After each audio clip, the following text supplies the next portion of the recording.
So it's time. I've got to make this trip to Lviv to renew my stay permit, and that's the most expensive thing that I've got on my plate.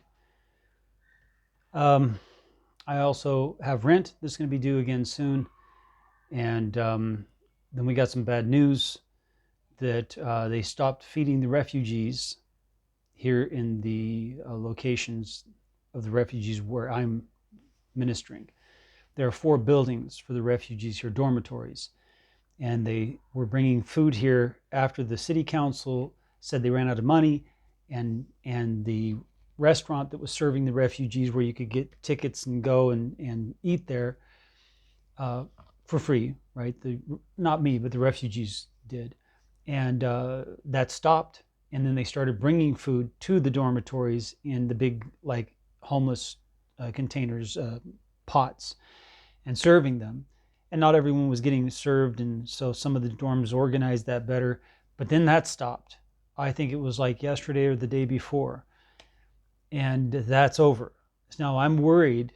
Some refugees, they're getting by um, somehow. I don't know. I'm starting to talk with some of them to find out how they're getting by and if they know of any who are not getting by or might not be getting by very soon.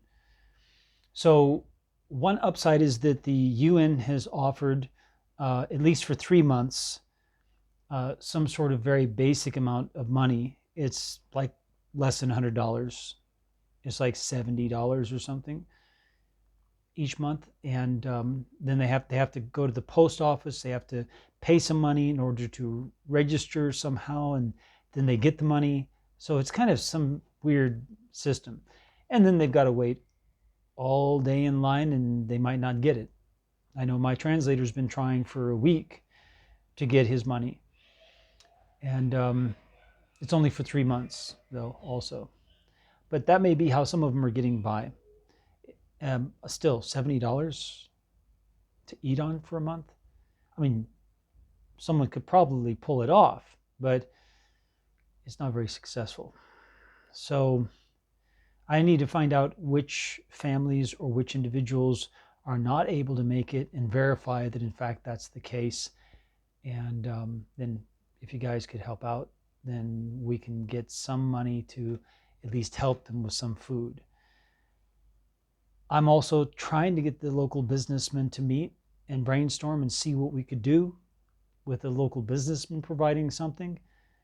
Um, this guy, I don't know. Sometimes he's responding like he has forgotten what we've been talking about. So I don't know. It's kind of tough. It's tough to communicate with people and stay communicating with them when you're not seeing them face to face. When you're talking to them on the phone or through Telegram or Viber or something like that. Those are alternatives to Skype in case some of you don't know. So that's the situation. You can be praying for me so that I can find the ways to help with the situation. Be praying for the refugees, that they'll be able to find solutions also. A lot of them don't have homes to go back to. Some of them come from Kiev. Some of them, their homes are still there. They can go back. Some of them have gone back. But others are from places like Kharkiv, which is all the way back on the eastern border, if you remember from the maps I showed you, or Sumy, or Kramatorsk, or some other places where they can't go back, or their apartments have been demolished by the rockets, by the fighting, and they have no home left. They have no apartment to go back to. There's nothing to go back to. What they used to own, they don't have anymore.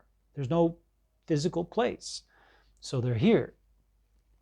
Now, I heard also they might be trying to get the refugees to leave, and maybe that's why they were stopping the feeding.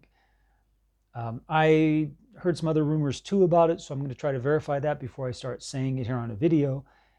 And meanwhile, please, look in your heart, look with the Lord, see if you are willing to provide not only for me and my work. Definitely, that would be welcome. I do need that because I need it. I'm ministering. I'm spending my whole time ministering. And tomorrow's trip is going to be like a 12-hour trip.